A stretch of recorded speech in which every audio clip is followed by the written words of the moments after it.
आज हम लोग नया अध्याय शुरू करने वाले हैं। हमने पिछले सत्र में 16वां अध्याय का समापन किया था और हमने देखा था किस प्रकार भूमि और धर्म के बीच का वार्तालाप। भूमि ने धर्म को बोला था कैसे भगवान की अनुपस्थिति में, उनके वियोग में वो शोकाकुल है, और अभी उस स्थान पर महाराज परीक्षित पहुंचते हैं। तो ये 17वां अध्याय महाराज परीक्षित और कली की भेंट होती है। महाराज परीक्षित कली को दंड देते हैं और एक पुरस्कार भी देते हैं। तो इस अध्याय का नाम है कली को दंड एवं पुरस्कार। श्लोक संख्या 1 से हम लोग पढ़ेंगे। ओम अज्ञानतिमिरन्धस्य ज्ञानाञ्जनशलाकया चक्षुरुन्मीलितं येन तस्मै श्रीगुरुवे नमः।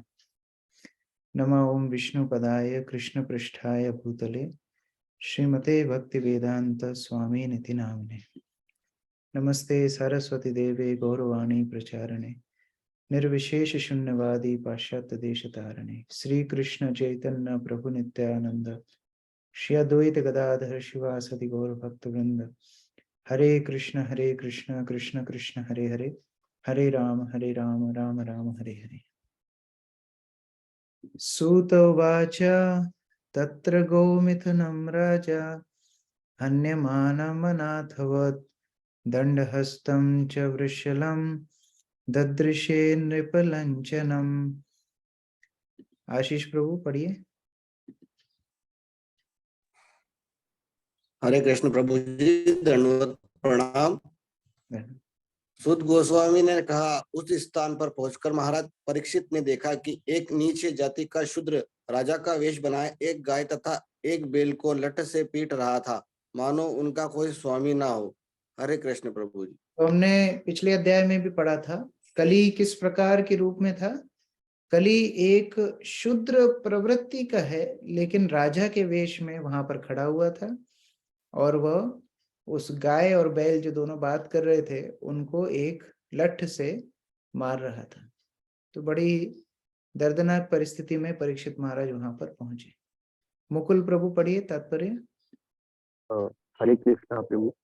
कलयुग का मुख्य लक्षण यह है कि निम्न जाति के शूद्र अर्थात ब्राह्मण संस्कृति तथा आध्यात्मिक दीक्षा से रहित मनुष्य शासकों या राजाओं का वेश धारण करेंगे और ऐसे अक्षत्रिय शासकों का प्रमुख व्यवसाय होगा निर्दोष पशुओं को विशेष रूप से ऐसी गायों तथा बैलों को जान से मारना जो अपने स्वामियों अर्थात प्रामाणिक वैश्यों द्वारा आरक्षित होंगी।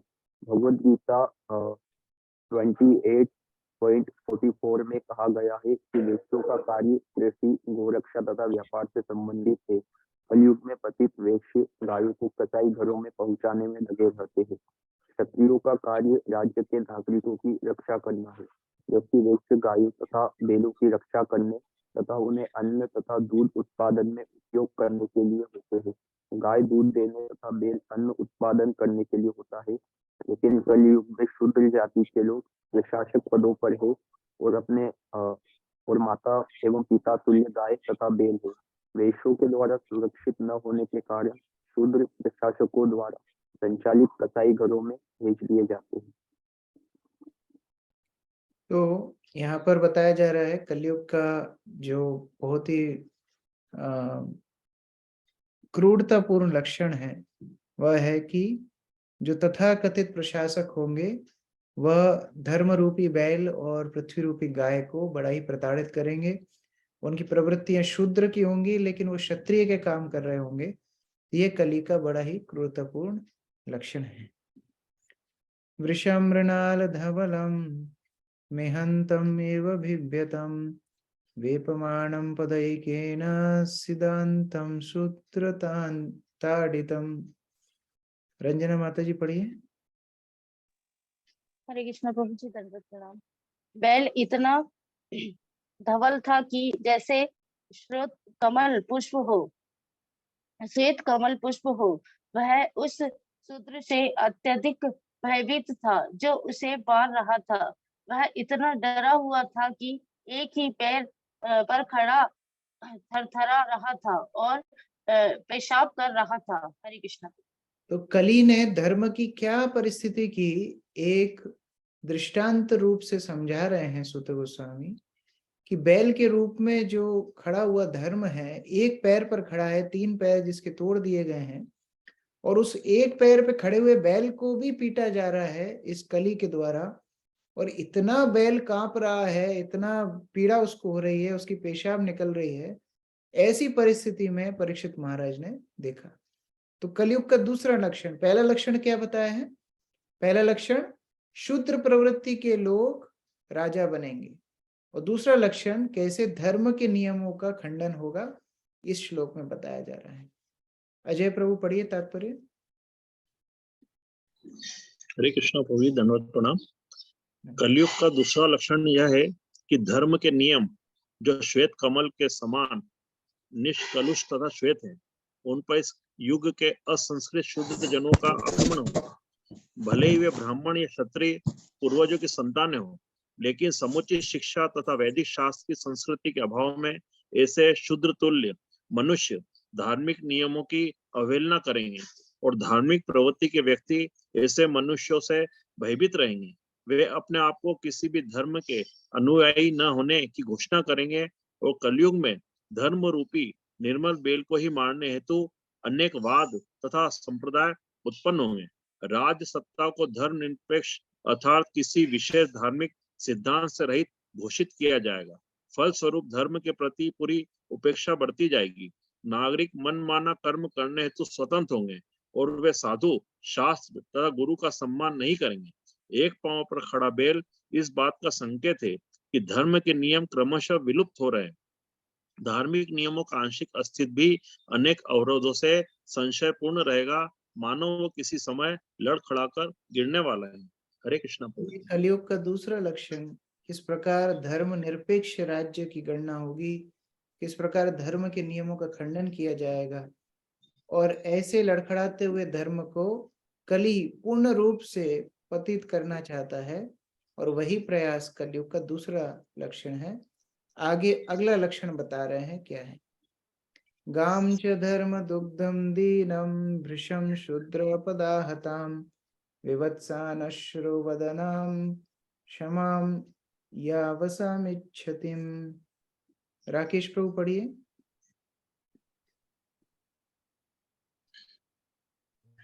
हरे कृष्णा प्रभु जी, धन्यवाद प्रणाम। यद्यपि गाय उपयोगी है क्योंकि उसे धर्म प्राप्त किया जा सकता है, किंतु अब वह दीन तथा बछड़े से रहित हो गई थी। उसके पांव पर शूद्र पहाड़ कर रहा था, उसकी आंखों में आंसू थे और वह अत्यंत दुखी था, कमजोर थी। वह खेत की थोड़ी सी ही घास के लिए ललाहित थी। हरे कृष्णा प्रभु जी। तो केवल बैल को ही नहीं मार रहा था, वहां गाय को भी, वह कली रूपी शूद्र गाय को भी मार रहा था। और ऐसी गाय जो पिछले अध्याय में हमने पढ़ा है, जो शोकाकुल थी, जिसका बछड़ा उससे दूर चला गया। यहाँ बछड़ा कौन है? बछड़ा को भगवान कृष्ण है।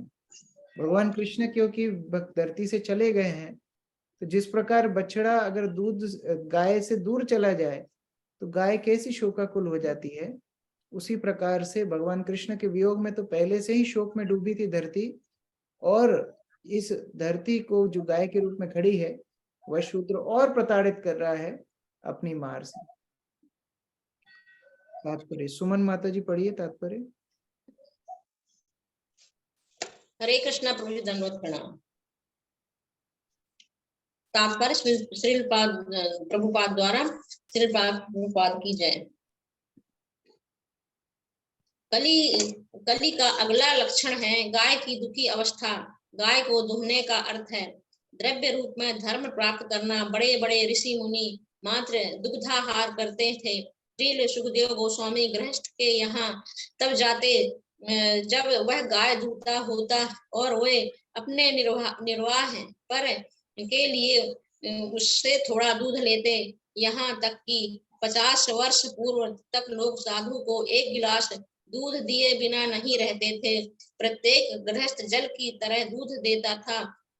सनातन धर्मी वैदिक नियमों का अनुयायी के लिए यह प्रत्येक गृहस्थ का धर्म है कि वह न केवल दूध प्राप्त करने हेतु अपितु धार्मिक नियमों को प्राप्त करने हेतु गायें तथा बैल रखें। सनातनी लोग धार्मिक नियमों के आधार पर गाय की पूजा करते हैं और ब्राह्मणों का सम्मान करते हैं। यज्ञ की अग्नि के लिए गो दुग्ध की आवश्यकता होती है और यज्ञ करने से गृहस्थ सुखी रहता है। गाय को बछड़ा देखने में सुंदर होता है और गाय की तुष्टि प्रदान करता है, जिससे वह अधिकाधिक दूध देती है, किंतु कलयुग में बछड़े को गाय से उन कारणों से जल्दी विलग कर दिया जाता है जिसका उल्लेख श्रीमद् भागवतम के इन पृष्ठों में नहीं किया जा सकता है। गाय अपनी आंखों में आंसू भरकर खड़ी रहती है और शूद्र ग्वाला कृत्रिम रीति से गाय को दूध लेता है और जब वह गाय दूध देना बंद कर देती है तो उसे काटे जाने हेतु भेज दिया जाता है। आधुनिक समाज में फैले हुए सभी कष्टों के लिए ये अत्यंत जघन्य कृत्य की उत्तरदायी है। मनुष्यों को यही पता नहीं चल पाता कि आर्थिक विकास के नाम पर वे क्या कर रहे हैं। कलयुग का प्रभाव उन्हें अज्ञान के अंधकार में रखेगा। शांति तथा संपन्नता के समस्त प्रयासों के बावजूद उन्हें चाहिए कि वे गायों तथा बैलों को सभी प्रकार से दुखी रखें। अल्पज्ञ मनुष्य नहीं जानते कि गायों तथा बैलों को सुखी रखकर स्वयं सुखी कैसे बना जाए, लेकिन यह तो प्रकृति के नियम के अनुसार वास्तविकता है। इसके लिए हमें श्रीमद् भागवतम को प्रमाण मानना चाहिए और मानवता के पूर्ण सुख के लिए इन नियमों का अपनाना चाहिए। हरे कृष्णा प्रभु जी, दंडवत प्रणाम। इस प्रकार कली अथक प्रयास करता रहेगा और जो लोग उनको मदद करेंगे वो कली के चेले बताए गए हैं। हमारे आचार्यों ने बोला है कली रे चेला। कली के चेले मतलब जो धर्म का खंडन करेंगे, जो शुद्ध प्रवृत्ति के होंगे और जो गाय जैसी पवित्र, जो भगवान को इतने प्रिय पशु हैं, उन गाय को प्रताड़ित करेंगे। ऐसे लोग कली के कार्य को आगे बढ़ाने का काम करते हैं और धर्म की हानि करते हैं। तो उस प्रकार कली के प्रभाव महाराज परीक्षित ने देखे और क्या प्रतिक्रिया की आगे बता रहे हैं। प्रपृच्छ रथम आरूढ़ा कर्ता स्वर परिच्छदं मेघ गंभीरया वाचा समारोपित कर्मकु। मधु माता जी पढ़िए। हरे कृष्ण बाबू जी, धन्यवाद प्रणाम। धनुष बाण से सुसज्जित तथा स्वर्ण जटित रथ पर आसीन महाराज परीक्षित उनसे शूद्र से मेघ के समान गर्जना करने वाली गंभीर वाणी से बोले। हरे कृष्ण। परीक्षित महाराज जैसे ही इस परिस्थिति को देखते हैं, क्योंकि उनके राज्य में ऐसी बात हो रही है जहाँ एक शूद्र एक गाय और बैल को इतना प्रताड़ना प्राप्त करा रहा है, ऐसी परिस्थिति देख के गंभीर गर्जना में परीक्षित महाराज उस शूद्र से पूछने लगे। अर्चना माता जी तात्पर्य। हरे कृष्णा प्रभु जी। दुष्टों को दंडित करने के लिए हथियारों से लैस राजसी प्राधिकार से संपन्न महाराज परीक्षित जैसा शासक या राजा ही कलयुग के जन्य को ललकार सकता है। तभी इस अधम युग का सामना कर पाना संभव हो पाएगा। ऐसे सशक्त प्रशासनाधिकारी के अभाव में सदैव शांति भंग होती रहती है। चुने हुए दिखावटी प्रशासक अधम जनता के प्रतिनिधि के रूप में कभी भी महाराज परीक्षित जैसे बलवान राजा की समता नहीं कर सकते। राजवेश अथवा राजसी शैली का कोई अर्थ नहीं होता। मनुष्य के कार्य ही है जिनकी गिनती होती है। हरे कृष्ण। इस प्रकार यद्यपि वह राजवेश में था कली, लेकिन उसको शूद्र बोल के संबोधित किया जा रहा है क्योंकि उसके कार्य शूद्र जैसे थे। तो केवल किसी पदवी पर बैठना या कुर्सी पर बैठना ही संभव वह व्यक्ति को विशेष नहीं बनाता है, वरन उसके कार्य कैसे हैं यह बहुत विशेष बात है। कस्त्वम मश्चरणे लोके बलात् धर्मस्य बलान् बलि नरदेवोऽसि विशेषेण नटवत् कर्मणा द्विजा। ब्रजेंद्र किशोर प्रभु पढ़िए। हरे कृष्ण प्रभु जी, धन्यवाद प्रणाम। अरे तुम हो कौन? तुम बलवान प्रतीत हो रहे हो, फिर भी तुम उन असहायों को मारने का साहस कर रहे हो जो मेरे संरक्षण में है। वैसे तुम देवतुल्य पुरुष राजा बने हुए हो, किंतु अपने कार्यों से तुम द्विज क्षत्रियों के सिद्धांतों का उल्लंघन कर रहे हो। हरे कृष्णा प्रभु जी। तो महाराज परीक्षित अब उनसे प्रश्न पूछ रहे हैं कि तुमने यद्यपि मेरे जैसे वेश पहना है, राजा का वेश पहना है, लेकिन तुम संरक्षण नहीं कर रहे हो। मेरा काम संरक्षण है, मैं संरक्षण प्रदान करता हूँ, इसलिए मैं राजा हूँ। तुम राजसी वेश में हो, लेकिन तुम संरक्षण प्रदान नहीं कर रहे हो, तुम तो क्रूरता से इनको कष्ट दे रहे हो, तो तुम राजा नहीं हो सकते। तुम कौन हो, जल्दी बताओ, तुम इस तरह क्यों कर रहे हो? विनीत प्रभु पढ़िए। हरे कृष्णा प्रभु जी, दंडवत प्रणाम। तात्पर्य: ब्राह्मण, क्षत्रिय तथा वैश्य द्विज कहलाते हैं, क्योंकि इनका पहला जन्म माता पिता के संयोग से होता है और दूसरा जन्म प्रामाणिक आचार्य या गुरु द्वारा आध्यात्मिक दीक्षा से सांस्कृतिक संस्कार के फलस्वरूप होता है। इस प्रकार क्षत्रिय भी ब्राह्मण के समान द्विज होता है और उसका कर्तव्य यह होता है कि वह असहायों को संरक्षण दे। क्षत्रिय राजा असहायों को संरक्षण प्रदान करने तथा दुष्टों को दंड देने हेतु ईश्वर का प्रतिनिधि माना जाता है। जब जब प्रशासकों द्वारा इस नैतिक कार्य में अनियमितता आती है, तब धर्म की पुनः स्थापना हेतु श्री भगवान का अवतार होता है। कलयुग में बेचारे असहाय पशु, विशेष रूप से गाय, जिन्हें प्रशासकों से सभी प्रकार का संरक्षण प्राप्त होना चाहिए, वे अंधाधुंध मारी जाती है। इस प्रकार के प्रशासक, जिनकी नजर के सामने ये घटनाएं घटती रहती हैं, केवल नाम के ईश्वर प्रतिनिधि हैं। ऐसे सशक्त प्रशासक वेश या पद के बल पर भले ही गरीब जनता के शासक बने रहें, लेकिन वास्तव में वे व्यर्थ के निम्न जाति के द्विजों की सांस्कृतिक संपन्नता के गुणों से विहीन पुरुष हैं।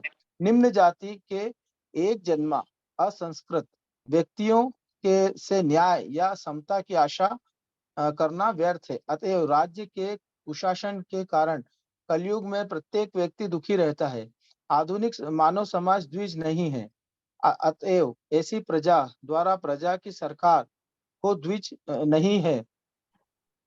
कलयुग की सरकार होगी जिसमें यह हर कोई दुखी होगा। हरे कृष्ण प्रभु जी। इस प्रकार जो शास्त्र का निर्णय है, शास्त्र का न्याय है, वह है कि जन्मते जायते शूद्र। जन्म से हर व्यक्ति ही शूद्रवत है, लेकिन संस्कारा द्विज भवेत्। संस्कार से वह द्विज बनता है। दीक्षा संस्कार के माध्यम से, जो वैदिक शास्त्रों के पाठ के माध्यम से, गुरु की शरण प्राप्त करने के माध्यम से व्यक्ति द्विज बनता है। इन द्विज में 3 वर्ण आते हैं, ब्राह्मण, क्षत्रिय और वैश्य। तो ये 3 वर्णों में द्विज कहलाते हैं। और फिर बाद में ब्रह्म जानाति इति ब्राह्मण, जो ब्रह्म को जान जाता है, वो इन 3 में से एक ब्राह्मण पदवी पर पहुंचता है।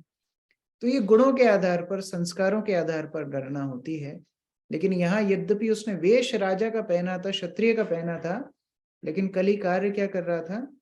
कली गाय और बैल को कष्ट पहुंचा रहा था। इसलिए परीक्षित महाराज तैयार हो चुके हैं अब उसे दंड देने के लिए। और इसी श्रृंखला में आगे उस गाय को भी पूछेंगे कि तुमको क्यों इसने कष्ट दिया, बैल को भी पूछेंगे तुमको क्यों कष्ट दिया, और दोनों का उत्तर बड़ा ही शिक्षाप्रद है। हम लोग कल इसका पाठ आगे बढ़ाएंगे। हरे कृष्ण। ग्रंथराज श्रीमद् भागवतम की जय, गुरु श्रील प्रभुपाद की जय, समवेत भक्तवृंद की जय। ताई गौर प्रेम। हरि हरि बोल। हरे कृष्ण। माता जी की प्रश्न है? हरे कृष्ण प्रभु जी। ये क्लास जो अपनी सुबह 7:30 बजे होती थी, अब डेली 9:30 बजे होगी प्रभु जी? हाँ, ऐसे कुछ दिन प्रयास तो करते हैं। सुबह होने से अच्छा था, लेकिन एक समस्या आती है कि सुबह फिर सभी भक्तों का जप रह जाता है, फिर दर्शनार्थी मंदिर में और मंदिर की भागवतम क्लास। तो हम लोग कुछ दिन प्रयास करते हैं 9:30 बजे कैसा चलता है। मुझे कुछ भक्तों के मैसेज आए हैं, मधुर राधिका माता जी ने भी लिखा है 9:30 बजे नहीं चलेगा। मुझे पर्सनली भी प्रभु जी कुछ सब मैसेज भेजा है। हरे कृष्णा प्रभु जी।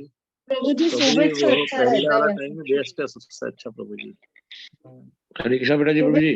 प्रभु जी सुबह के टाइम बेस्ट है। सुबह हाँ से ही प्रभु जी, बेस्ट है हरे प्रभु जी। कृष्णा हरे प्रभु जी। कृष्णा। आधी स्ट्रेंथ हो गई, 80-85 से 43 रहे। हाँ प्रभु जी। सुबह वाली क्लास अच्छी रहती है। फिर से एक बार मैं चर्चा करता हूँ।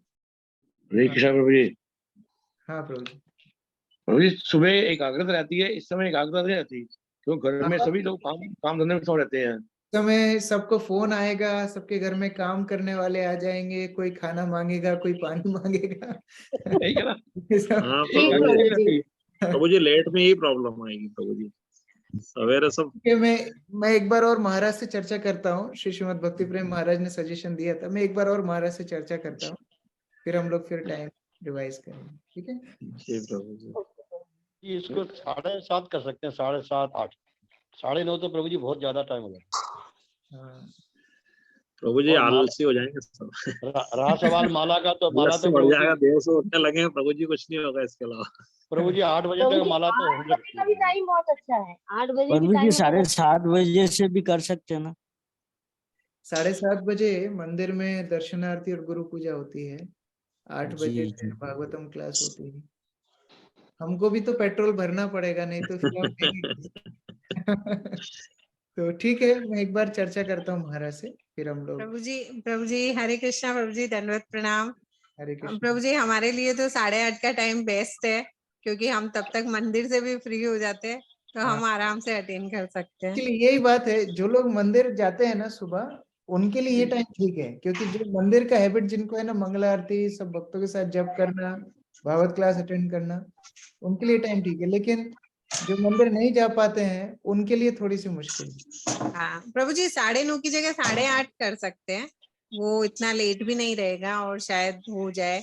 पर बाकी सब भक्तों के लिए अभी उनको आदत हो गई है 6:45 की, इसलिए उनको वो बेस्ट लग रहा है। उसके लिए मुझे भागवतम क्लास के लिए दो एक्सपेंशन करने पड़ेंगे, फोटोकॉपी करना पड़ेगा।